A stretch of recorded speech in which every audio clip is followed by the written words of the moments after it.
Hi, guys. At the time of this recording, it was July 12th, and we were collectively mourning the senseless death of Lorenzo Salgado Araujo.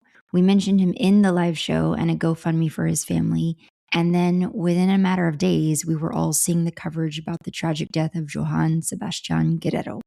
A multitude of vulnerable communities are being harmed by current policy in the United States, period. It's been that way for a while. And nobody's free until everybody is free. ICE should not be able to discriminately or indiscriminately summarily execute people in the street. No process whatsoever, let alone anything resembling a charade of due process. We urge you to speak up. We urge you to pay attention. Don't look away. Stay mobilized and keep advocating for everybody. We remember Keith Porter Jr., Renee Nicole Good, Alex Preddy, Lorenzo Salgado Araujo, and Johann Sebastian Guerrero, and the countless others whose names we may never know. Links to ways that you can help the Araujo and Guerrero families in the aftermath of this violence are going to be linked in our show notes. And now, on with the show.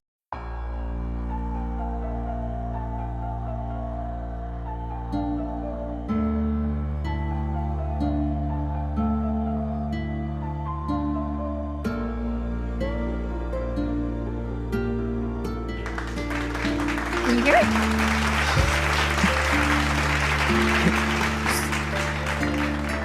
Welcome back, everybody. This is Don't Watch at Night, a spooky little podcast dedicated to Spanish language horror and Latin American horror. I'm your host, Valerie. And I'm Veronica. And we are here on the birthday live stream. And this is celebratory. We're celebrating because we're 3 years old. I said in the episode outline to Veronica, we have endured like a fungus, like a plague. Right off the bat, before we get to anything else, just because it's still very much relevant at the time of this recording, July 12th, when we're recording this, I just want to share with some folks.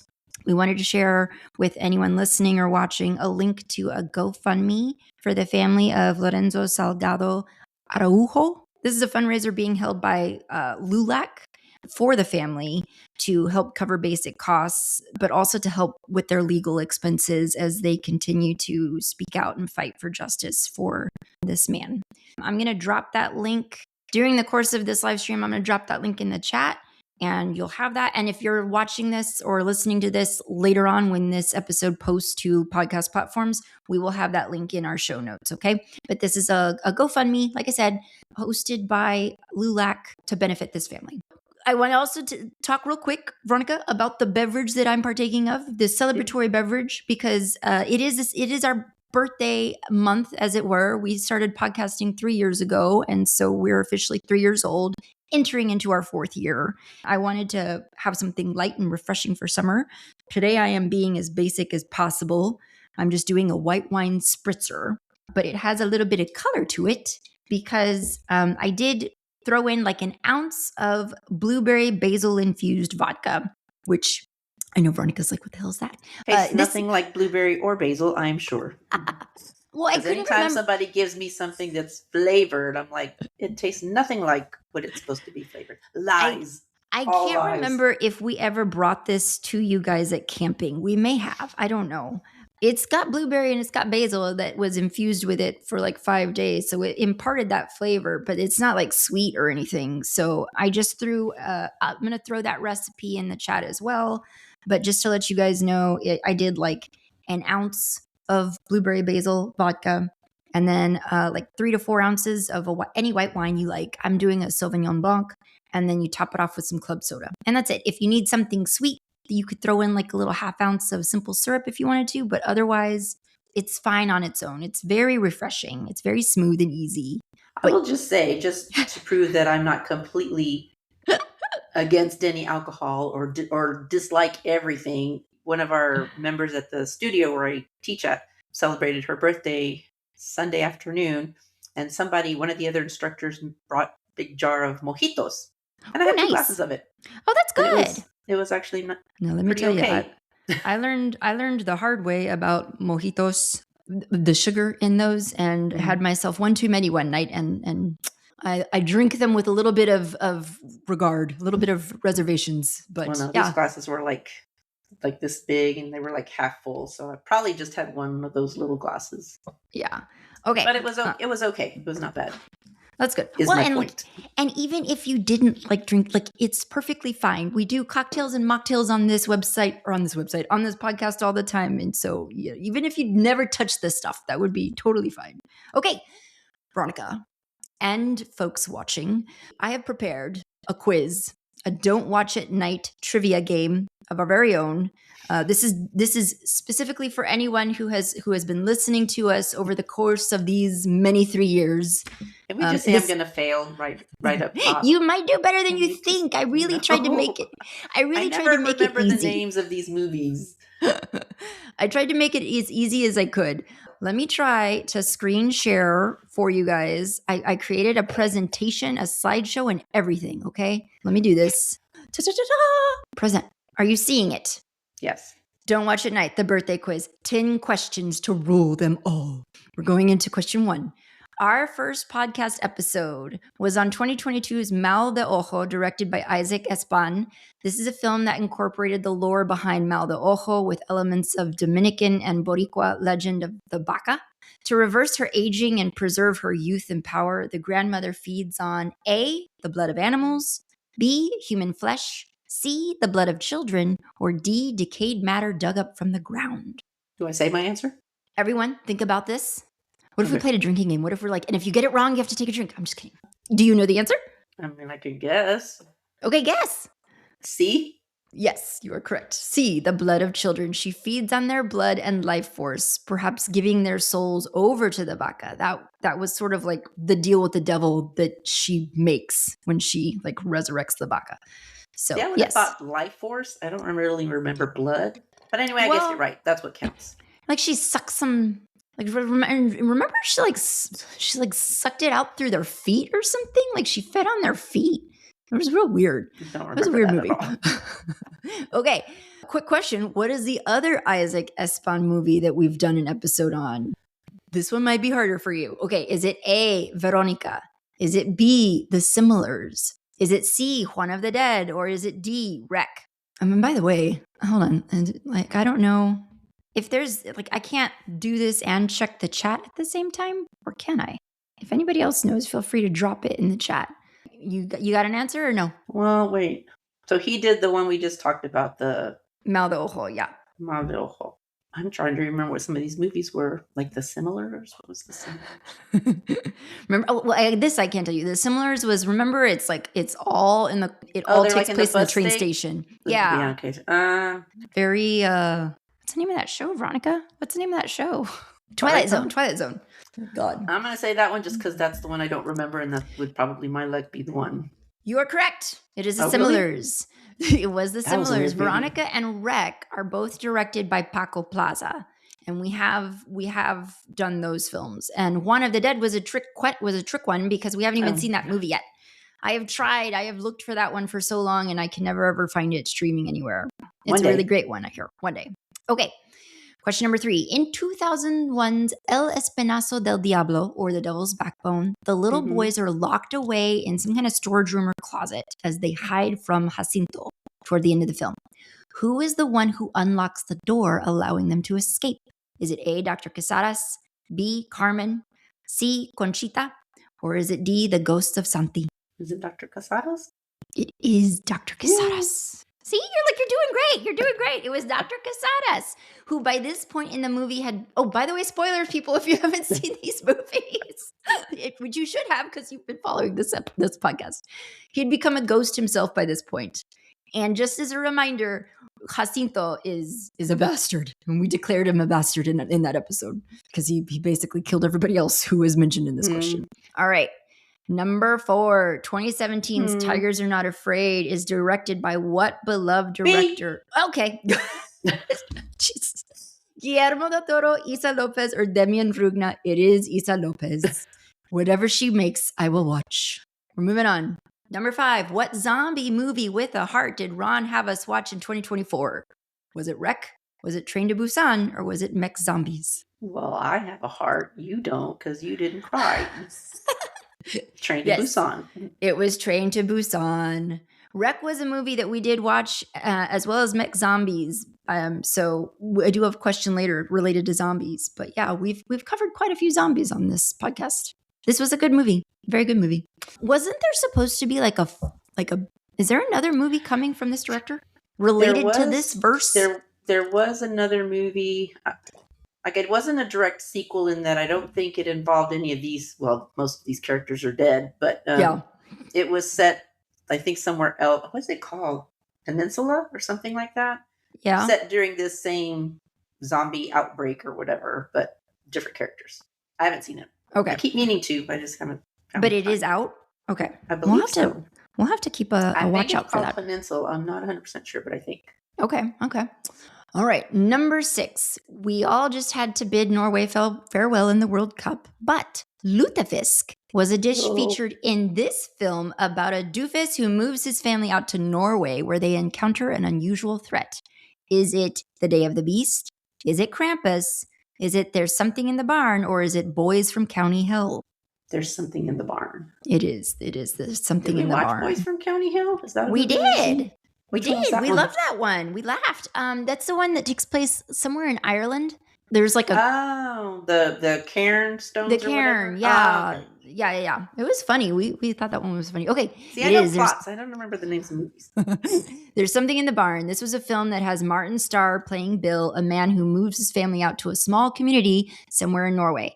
There, he fails miserably at endearing himself with the locals, and he manages to anger a truly deadly elf.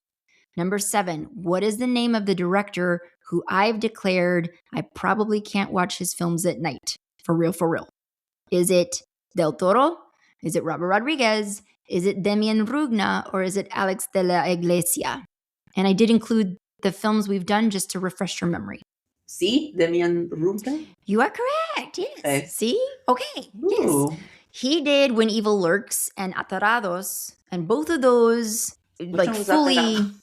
Atarados was that real weird one with like the weird triangle of houses with activity, and then there's like, all I remember about it, I remember a lot about it, I just don't know how to talk about it, but it was like where the little boy gets hit by the bus? The little boy gets hit by the bus and gets buried and then comes back and is just there at the table. Yeah. When Evil Lurks was particularly frightening as well. Mm-hmm. Number 8, in the 2010 remake of Don't Be Afraid of the Dark, who is the person who ultimately gives their life to save their family? Is it the little girl named Sally? Is it Alex Hurst? Or is it his girlfriend Kim, played by Katie Holmes? Oh, okay. I was like, what movie is this? C, Katie Holmes. It is C. Pour one out for Katie Holmes, who did not make it out of this movie alive. And I think we decided he was kind of a crappy dad. Well, not a crappy dad, but like... just not paying attention. She was definitely doing the lion's share of the parenting in that movie. Yeah. Okay, number 9. How many zombie movies have we watched on this show, Veronica? And listeners, is it 5? Is it 6? Is it 3? Or is it way too many to keep track of? I can think of 2. Oh, 3? Wait, let me think. Don't rush me. Train to Busan. Does Wreck count as a zombie movie? I count it. Okay, Wreck. And then that other one that we were talking about the last time that was supposed to maybe have a sequel, but we don't know when it's coming out, with the brother who, like, his sister's off. You know what I'm talking about, right? Yeah. That one. Oh, the one with the kids, the teens in the gated community or whatever. I'm going to say, that's not an answer. Well, okay, so you've come up with 4. Okay, yes. There could be one more. There could be 2 more. Oh my God. There could be many more. I don't know. Did we watch that movie here? The one, or did I just watch it on my own? The one with Adam Driver and Caddyshack dude. Adam Driver. Okay, somebody is guessing 6. Somebody's taking a guess and saying 6. Did we watch that movie? Remember, it's the one with Bill Murray, Adam Driver. They're like police in the little town. Oh, yeah. But we didn't watch it for the show. But yeah, I know what you're talking about. Okay. Well, what the hell did we watch it for then? What is the name of that movie? Guys, what's the zombie movie with Adam Driver and Bill Murray?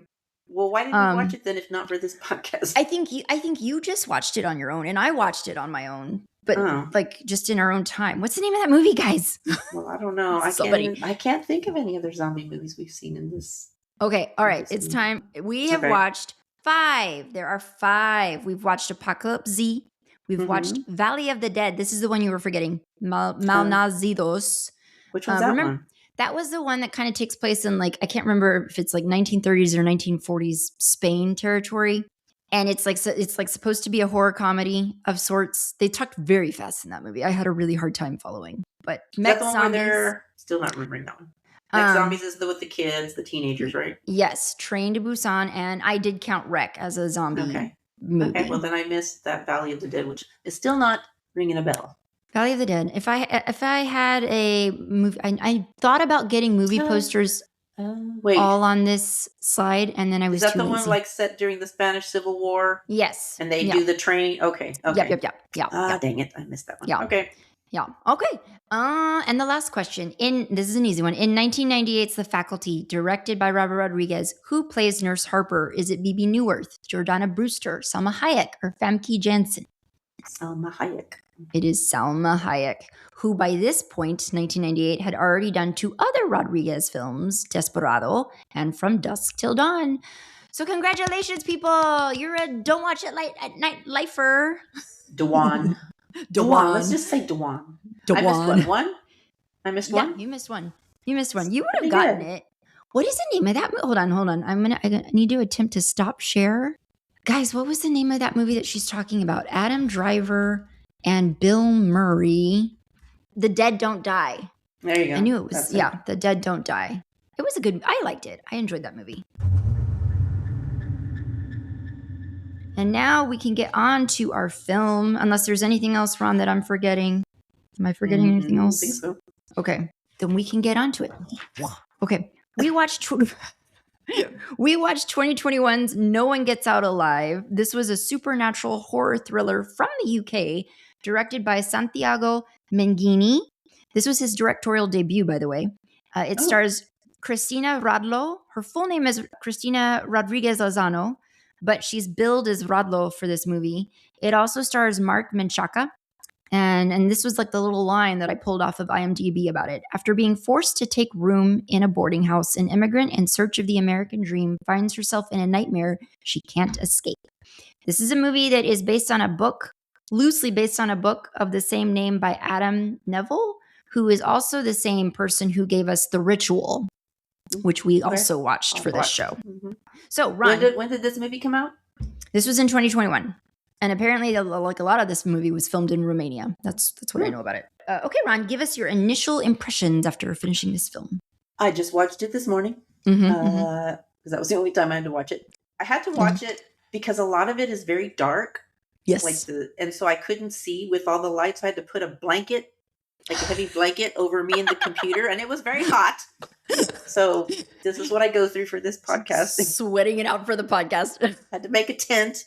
But actually, I was very surprised with regards to some of the movies that we've watched lately. I thought it was pretty well done, very atmospheric. The acting all around was pretty solid. I had a few jump scares, me and my little blanket tent. Your little blanket fort. I thought it was pretty good.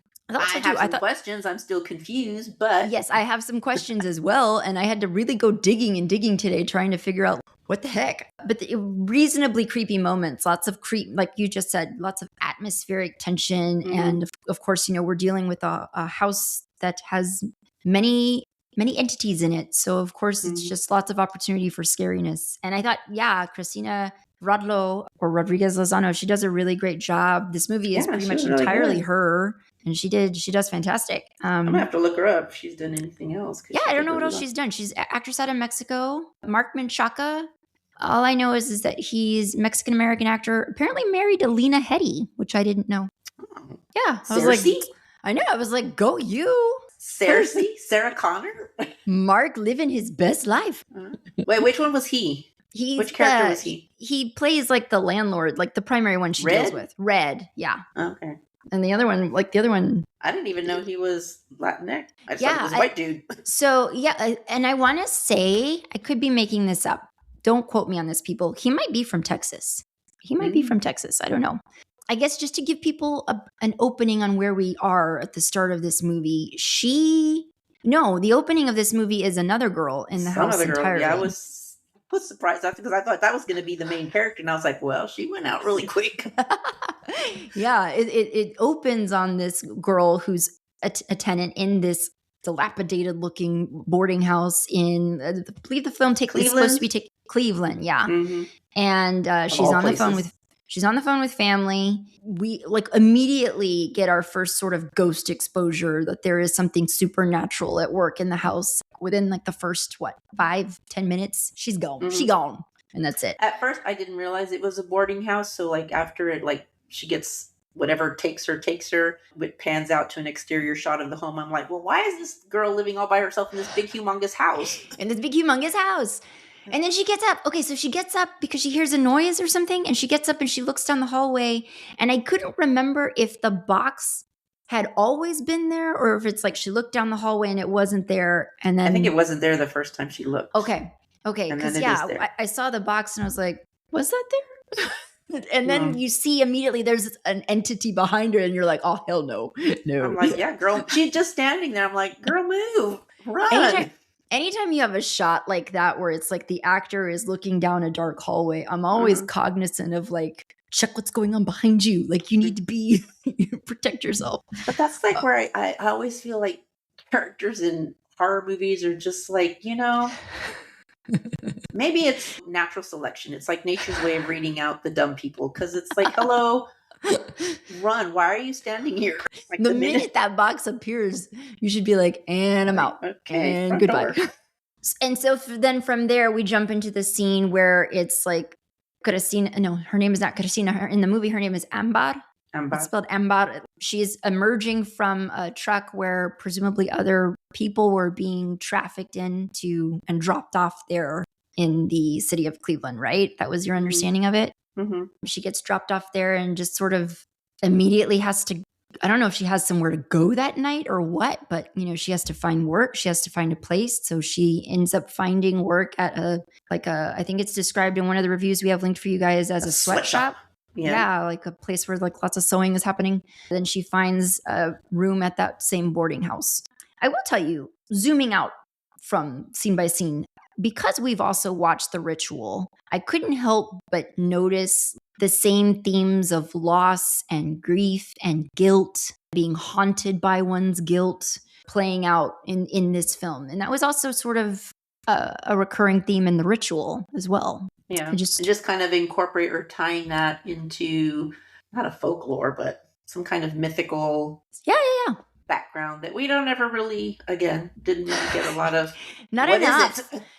Like not like both films. I made that comment too. It's like both films just don't really dive into the folklore aspect of it so much. I'm sure the books do, and that's something Veronica and I have not read either of these books. We just watched. Didn't even know this was a book. Because at the beginning, while the credits are opening or running, we are seeing like old pictures or old film footage of somebody like making archaeological discoveries of skeletons and bones and creepy looking things.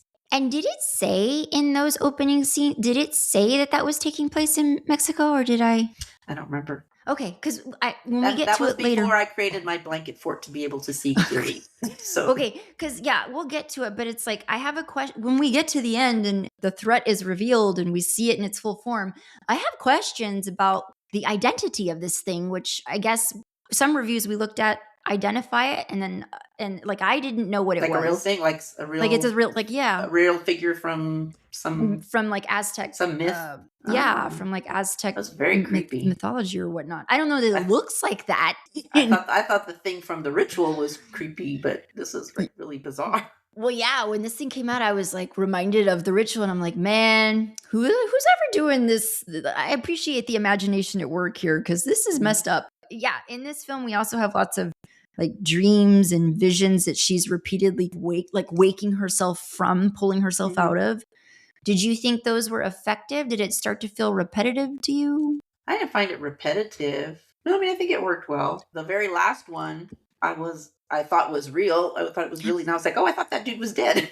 I know. I thought that was real too, and I was like, oh, that's a bummer. I was like, wait, what happened? So the thing to know about, I thought they were okay. Yeah, I appreciated all of it, and I really sort of it makes me really want to go and read the book, because I do have to wonder. That's such a hard thing to convey. Like that's such a interesting thing to convey on screen, and it's not knowing what is real and what is not, and playing with reality that way. And I imagine it would be interesting to read it however it's described in the book. Is the book called No One Gets Out Alive too? It's called No One Gets Out Alive as well. I think the film took made some casting decisions. I don't know that the woman in the book, the main person in the book, is somebody who is from Mexico. I don't know that that's the same. So they might have made those changes for the purpose of the film. But I don't know. I haven't read the book. If anybody watching has read the book, let us know. Once she establishes her room in this boarding house, which, by the way, I know it's a broken down boarding house, but that's kind of a cool room. It was nice and big. It was big. Yeah. I was like, I'm just looking up the book here. I could live there. And the main character's name in the book her name is Stephanie Booth. So I'm guessing not. No, I think I want to say she might even be British. What might be the thing that she's battling with in the book is that it might just be like she's of a lower financial class or something, or there might be says she's cash strapped. Okay, yeah. Thought the room was really cool, but her main struggle is that she doesn't have identification. She doesn't have a green card. She needs to make a driver's license. Well, she has an ID apparently, or she has some kind of documentation that says she was born in Ohio. Okay. And she, for whatever, well, she does mention why. She does mention it later. She needs it to say that she was born in Texas. Yeah. For really kind of a dumb reason, I thought, but. Yeah. I mean, we come to learn later on in the movie that apparently it's because this is the story she told her. What is he, a cousin? I think she called him her uncle. Oh, okay. Yeah, he's older. So she's struggling and she's cash strapped, she's having to produce like first month's rent and it might have been like first and last month's rent, like something crazy like that. And she's working with the money that she can make sewing, which she's not very good at, unfortunately. Mm-hmm. And she has to try and make an ID because hopefully it'll set her up with a better job opportunity through her relative who is there, who is established and has a family. So presumably he's there as a citizen. I don't know if there's anything you wanted to say about her friend Kinsey, who was pretty crappy. Yeah, I was like, well, that's a bummer. Basically, Amber gives her money so that she can get this ID. Kinsey makes off with the money and just sort of ghosts her. And it's just like, dang, dude, you've been swindled. Her naivete. She's been swindled. Yeah. And the crappy thing was that Kinsey was an immigrant from somewhere herself, and you would think would, and also struggling and with dreams of her own, and so at some point Amber is starting to realize that she's not she's hearing things in the house, and you presume that it's people. Like even when she first gets there is a girl that she can see, and the guy Red says, yeah, that's so and so. Her English, or she doesn't speak a whole lot of English. Her English isn't very good. Sounded pretty good to me, the one line she had. Well, so this is what's really interesting to me. At the time that she sees her, whoever that girl's name is, was she alive? Freya. Was she alive, or was she a ghost even then? She was alive, and then she got sacrificed? I would think she's alive, because later when Amber asks about her, Red says she moved out a few days ago. Okay. Yeah. So, and I didn't know if is that real, or was she ever real? I just didn't know. I think she was. Okay. I think she may have been crying because if she's living there, she knows. I don't know why Amber wasn't just sobbing her heart out the whole time. I mean, she just kept getting knocked down and knocked down and knocked down and sliding further into this hole of how am I going to get myself out of this? I'm surprised how are you going to survive? Yeah, I know. Surprised that she wasn't constantly just in tears. I would have been curled up in a fetal ball. What more? What more can life throw at me? Well, I know. And life does throw a lot worse at her, so maybe that's not okay. Right. Okay, yeah. So she's hearing noises, she's hearing crying, and she keeps having visions. She keeps having visions of her mom who was sick, laid up in a hospital, dying of something. We don't really know what. Basically, Amber's story is that she just sacrificed so much of her life. She had plans. She had plans for herself, and she put all of that on hold to take care of her mother. And her mother, it was just years and years of illness is what you get the understanding of. So she's having all of these visions that are just haunting her. And you get the sense that it's we'll learn more as the movie goes on, but you get the sense that maybe she's haunted because she feels she misses her mom, one, and two, she feels guilty that she maybe wanted to leave and resented having to stay. I don't know. I don't know if there was anything else you wanted to say about middle chunks of the movie, her going to meet with her uncle or family member, whatever he is. His name was Wow. Beto. That much I learned. She goes to Beto because he's going to give her a better job opportunity. Yeah. She gets a good coat. Not because the wife wanted to give it to her. Like, she was a piece of work. It's like, dude. She's like, oh, I guess I can give you She's a coat complaining from my to him because he invited her over for dinner. Like, okay, Yeah. and like, you hardly And- knew her mother. Well, and so She tries to talk Spanish to the guy's son, and she's like, oh, he doesn't speak Spanish. And I'm like, okay. Yeah. Well, what else? What else? What else? What did you think about the introduction of Red's brother? Did he have a name? What did he call it? Apparently his name was Becker. Becker? Okay. Becker. Was he the one who was banging his head on the door? Mhm. Okay. I mean, And at first I thought, well, is he real? Like, yeah, I wasn't thinking he was real. I was like, that's clearly a ghost. Yeah, I don't really get what his situation is. And the latter half of the film is sort of the part of the film that felt a little bit rushed, for lack of another way to say it. Like, I just felt like we were given a lot of story in a very quick amount of time, and it wasn't really filling in all the gaps. I don't know why he's the one kind of spearheading all of these killings or sacrifices. Evidently, according to stuff we have linked for you guys in show notes, evidently it has something to do with him giving these offerings to the goddess was benefiting him. That was? Yeah, we'll get to it, but benefiting his mental health. And so, like, whatever was wrong with him, some sort of... It seems like it's still wrong with him. And maybe even dialed up a notch or like two. Whatever was ailing him, she was making better so long as he kept feeding it. Apparently, I wasn't connecting that with the plot, but this is what other people connected. He didn't seem better to me. So I will say, okay, so because I really had to go digging for what this creature even was. One of the reviews that we have linked for you guys in show notes is from, hold on, I threw away the page. See, this is why you don't throw away the page. It's from, damn it. Well, go get Bear it. with me. I'll have to unhook my, hold on a second, guys. I got this. No, I don't. Why are you doing that? Just out of funnies. The brothers' names in the book, like the landlord, the red person in the book, his name is Knacker. And it's a cousin. I guess it's not his brother, it's his cousin, whose name is Fergal. Fergal? Okay, so I found it. So this is a review that we have linked for you guys from latinamedia.co, written by Alexa de la Fuente. Honestly, she connects things to the story that I'm like, that went over my head. I didn't catch it at all. So evidently... Oh, look, we see Luna. Where? She stood up a minute ago. Yeah. Oh, yeah, you see her ears. Okay. According to her, this creature is supposed to be eats puppies? Oh. No. I'm trying to say it, okay? This creature is supposed to be eats papaloto. I don't know what that is. It's an Aztec eats papaloto. That's not right. Otlo. I can't hit that. But anyway, this is a Aztec god or a warrior goddess. The name is supposed to be associated with obsidian butterfly. This is kind of why we do see butterflies and moths featured throughout this film in the presence of this house and in the presence of the box when the box is first pulled up from the ground, wherever it came from. I don't know anything about this god other than that's apparently the name of the god. And so it is an actual creature in Aztec mythology. I don't know that it looks like this. I doubt that it looks like this. Yeah, we've already said it. It's a really weird looking creature. What did you think of it? That it has its mouth in its butt. One of the reviews we linked for you guys compared it to like a vagina dentata or something. Yeah, that was it was very odd looking. It was just something went through.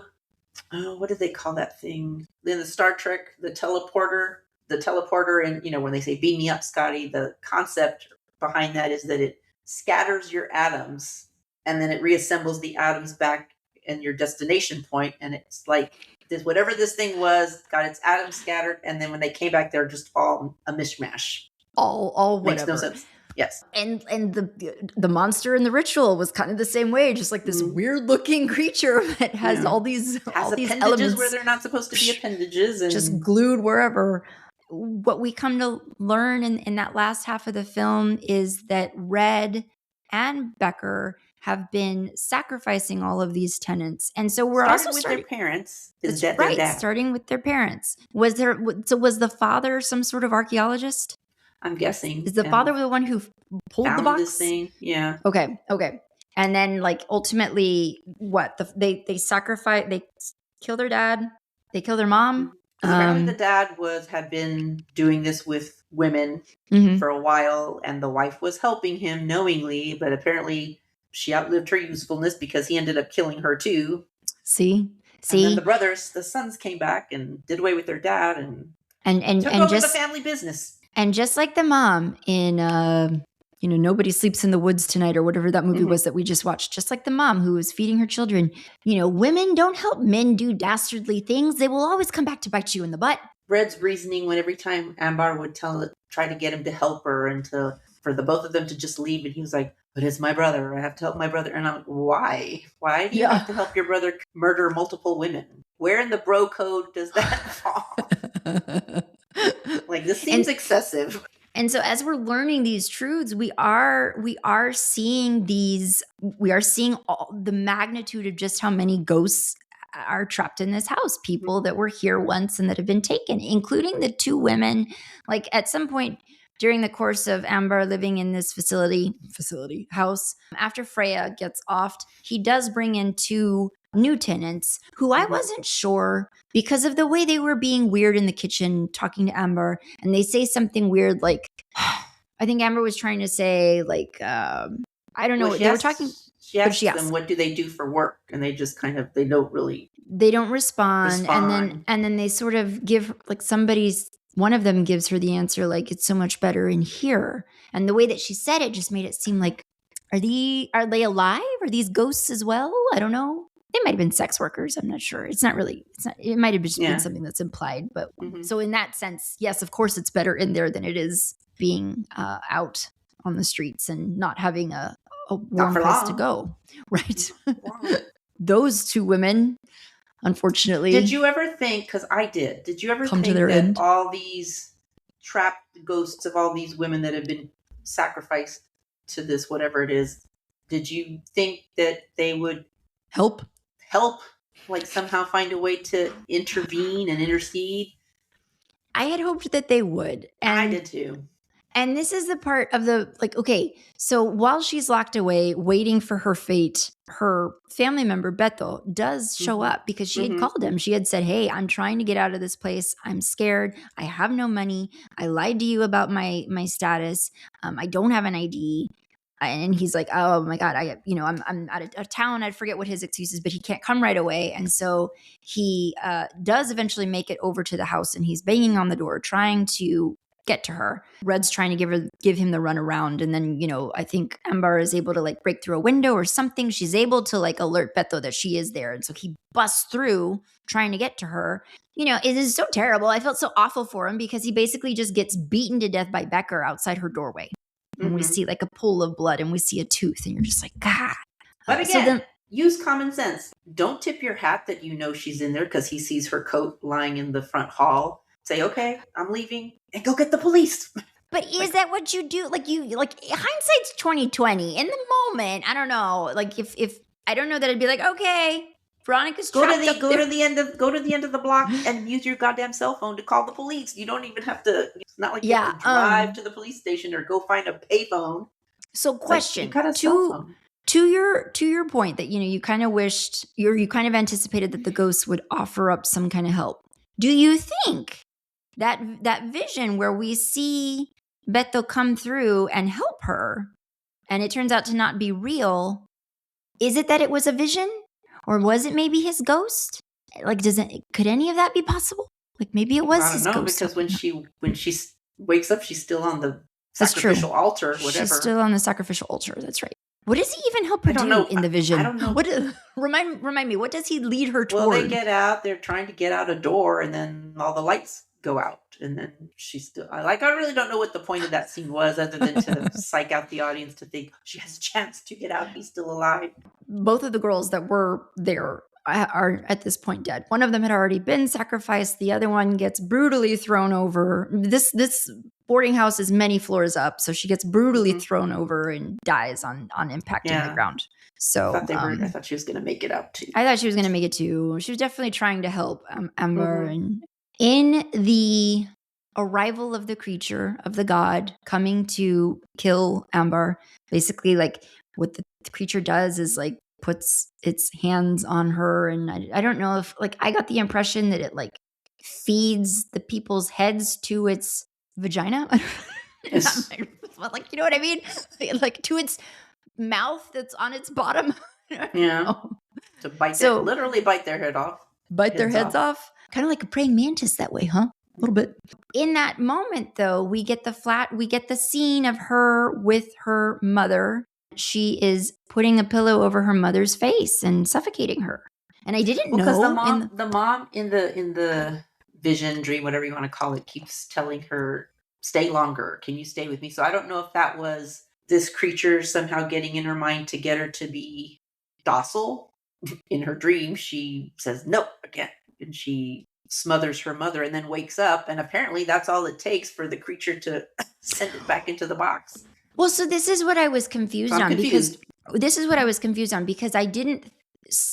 One of the reviews, like one or two of the reviews that we have, said that what I was confused on was whether or not that actually happened. Like, did she kill her mother, or is that just a weird vision that she's like, you know? I think that was just her. The reviews were saying that yes, she does really kill her mother. And so that's part of like what her guilt is. And that's part of like what causes the god to back away. It's like once he goes in and sees what she truly did, it doesn't want her anymore and backs away. But I didn't connect that. I didn't connect. I mean, granted, I haven't read the book, so I don't know. But I didn't read it that way. I read it as her smothering her mother was basically her just fighting back whatever this demon was putting in her head to get her to submit. If anybody has read the book, be sure to let us know because I didn't know how to interpret that. I had assumed it wasn't real, but then some of the reviews that I looked at indicated that it was real. How did you interpret what happens next? Because as soon as the creature backs off, she picks up that sword. She's able to off the both of them, not without getting severely hurt. Okay, so somebody is saying never read the book either, but personally they thought it wasn't real also. Yeah, I mean, I didn't clock that it was real when I first watched it. I was just thinking, oh, this is just she's just fighting back. She's fighting back. That's what I thought. It's just her psychologically fighting back. What I wasn't clear on though, because it seemed like her opening her eyes, waking up, sent the creature, whatever it is, scurrying back into the box. So I thought, well, maybe it can't. But then I don't know. Maybe it can't take you while you're conscious. Yeah. But then when she puts Red on there, he's awake, and it has no problem biting his head off with him being awake. Is he awake? It can't. Yeah. Does he wake up? Okay, I don't remember. Yeah, because he's begging with Amber, "Don't do this. I'm sorry," and he's trying to. Yeah, I don't know. Now you're sorry. And it can't be that the creature rejected Amber, because if it's true that she really did smother her mother, that it backed off because she did that. Red's done way worse. This is true. So that can't be the reason why it won't take somebody, because that's true. You're tainted. So So maybe it backs off because she has rejected its attempt to lull her into submission. And I guess, but that seems and perhaps this Aztec warrior goddess, even despite biting the heads off people, is not a violent creature. It's just a creature that needs to eat. Okay, so then in the process of offing these two jerks, Amber does suffer a terrible injury. She has her ankle like smashed to bits, and so you see her hobbling towards the exit. How do you interpret this ending, Ron? In the closing minutes of this movie, we see her ankle. We see the sacrifice get made. The goddess is happy. We see her ankle get righted, get healed. So I guess Amber realizes that she's pleased the goddess. And how do you interpret this ending? Does she now choose to stay? Is she trapped? Do we know?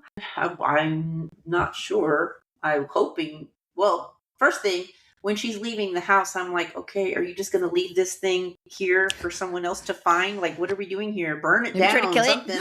Set fire to the whole thing. I don't know if we're meant to think that now she's going to take up this, because maybe it's like, Maybe it's like the ring in the Lord of the Rings. Like once you get a taste of it, it just like becomes an obsession. I'm hoping that, that would be kind of crappy to think that's how it ends, that she's just gonna. Yeah, because it's like, what Take happens it if up. you don't? What happens if you don't feed it? Like, what happens? And really, okay, like what benefit does it give you? Supposedly for Becker, it helped him mentally. I don't see it personally. He seems like he was pretty effed up, sacrifice or no. So I don't know like what benefit she would get out of continuing to feed. I mean, it's not like it brings her money. It didn't bring Right. them money.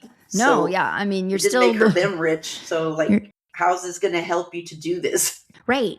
Yeah, it's like if all it does is make you well, you know. Okay, it healed her ankle. Move on. Like burn the house Right. down. These are things that I would have liked to have had the movie close up a little bit more neatly for us, but it doesn't. And I can't remember, sorry, I just tapped the mic. I can't remember how the ritual ended.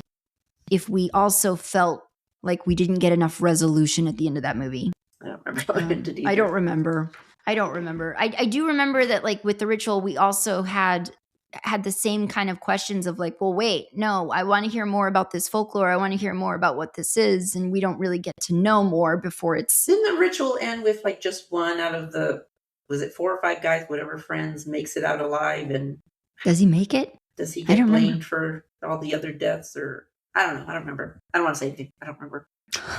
I honestly don't remember. I think he does get out, doesn't he? Or do we just think? One survivor, or do we just think he gets out? I don't know. I don't know. Where would you rate this one on the light switch scale? Well, you mean you watched this? You can't see it very well if you've got a light on. You got to make yourself a tent fort. Yeah, you watched it in a blanket fort. But I mean, it had some creepy.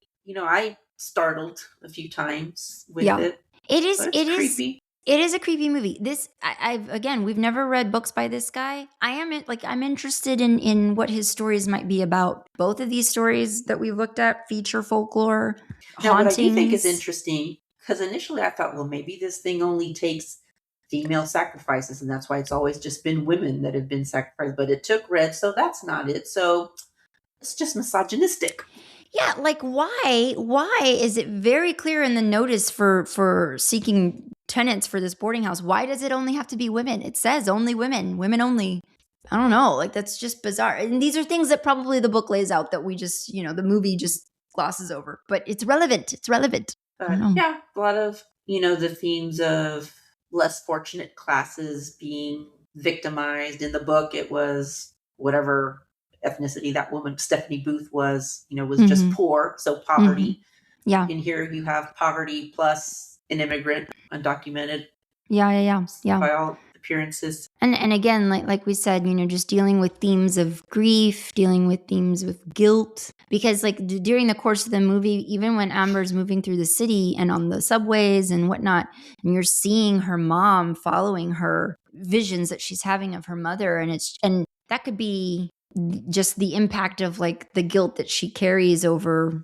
Not guilt, but it do kind of go back to like it is guilt, like the guilt of just feeling selfish that you wanted something more for yourself, even though that's a perfectly legit thing. She even tells Kinsey that in the end, like I guess after her mother's death, like she felt relief, and now she was free to, and feeling guilty about feeling relieved, even though that's like the end of a long illness. These are perfectly legitimate, valid things to feel and be.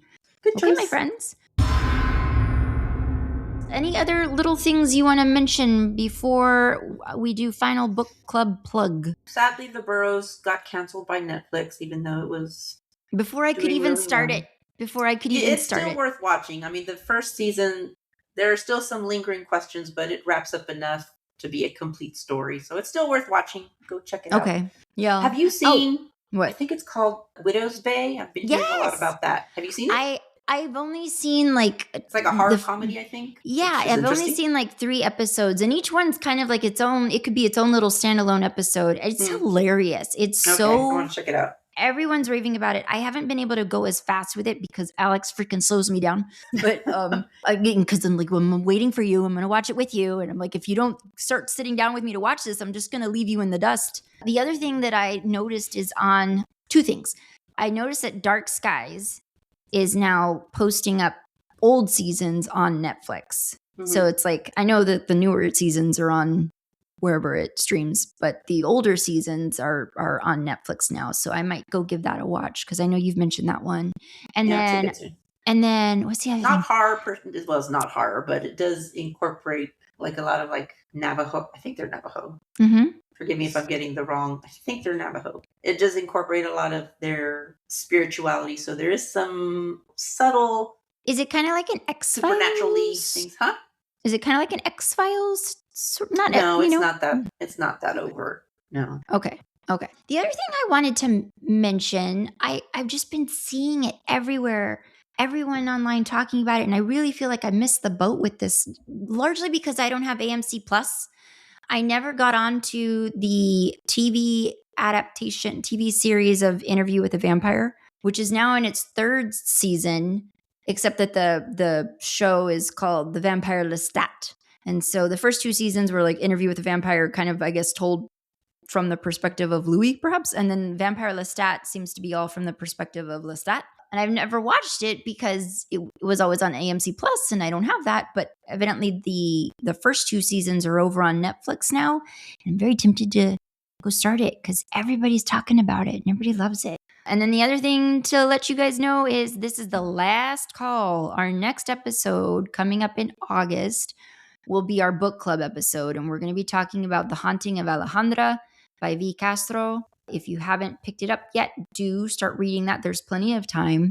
It is a book that reads, I will tell you, it has chapters, but it's also a book that reads in beats. It kind of reminds me a little bit of Our Share of Night that way. Because Our Share of Night was like... Is it that big? No, it's not that big at all. But it's like the structure of that book was also sort of the same thing. Like in beats, the story would happen. But it's an interesting read. I won't talk about it. We'll talk about it with book club discussion. We'll talk about it then. Okay, my friends. Well, thank you so much for the birthday live stream discussion. We're so happy to have made it another year around the sun. We persist, just like the horrors. Thank you for joining us, and we will see you next time. Bye. Don't Watch at Night is a Nest production. Executive producers are Valerie and me. Editing by Valerie. Music by Omar Chakor. Special thanks to Lorenzo Villarreal and Alex Street for production support for this episode. Listen to any new episodes every other Monday, and if you like our show, give us a rate and a review to help us grow.